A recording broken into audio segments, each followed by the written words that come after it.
वन्दे वीणावादिनी मां विद्यां ददाति विनयं विनयात् ददाति पात्रतां पात्रत्वात् धर्माप्नोति धनात् धर्म तथा सुखम्।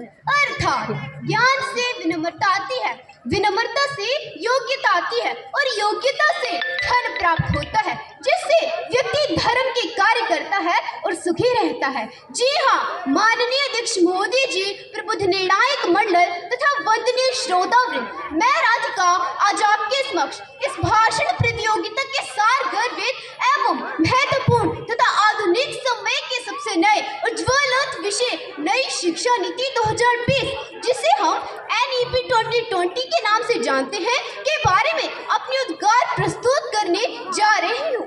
मैं आपसे आशा ही नहीं अपितु पूर्ण विश्वास करती हूँ कि आप मेरे विचारों को ध्यानपूर्वक सुनेंगे और तत्पश्चात नई शिक्षा नीति के प्रचार एवं प्रसार में अपनी अपनी महत्वपूर्ण अर्थात परमावश्यक भूमिका निभाते हुए अग्रणी पंक्ति में आकर आम जनमानस तैयार कर अपने अपने घर, परिवार, समाज व राष्ट्र को सुशिक्षित, सुदृढ़ तथा प्रगतिशील बनाने में पुण्य का काम करेंगे। तथा कहा भी गया है कि शिक्षा वह नींव है जिस पर हम अपने भविष्य का निर्माण करते हैं और अपने घर, परिवार और राष्ट्र को प्रगति के शिखर तक ले जाते हैं।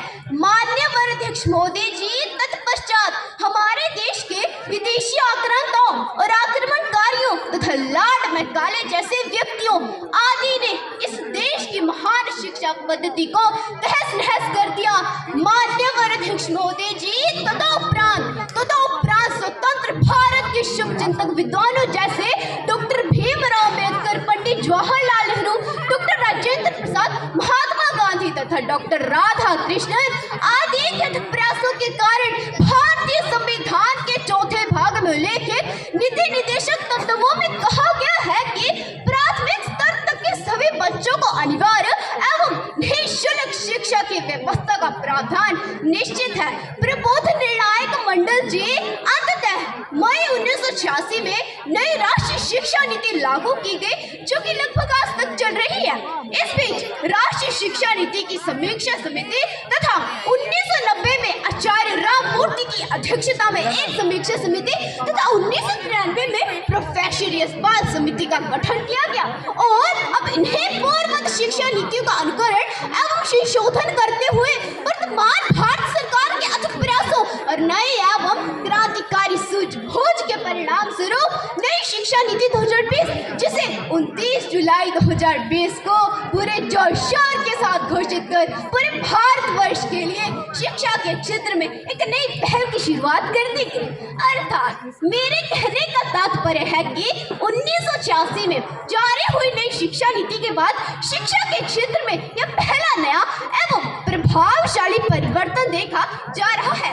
यह नीति अंतरिक्ष वैज्ञानिक के कस्तूरी रंगन की अध्यक्षता वाली समिति की रिपोर्ट पर आधारित है। इस शिक्षा नीति को सबसे पहले उत्तराखंड, फिर मध्य प्रदेश तथा सितंबर 2020 को हिमाचल प्रदेश में लागू करने की घोषणा कर दी गई।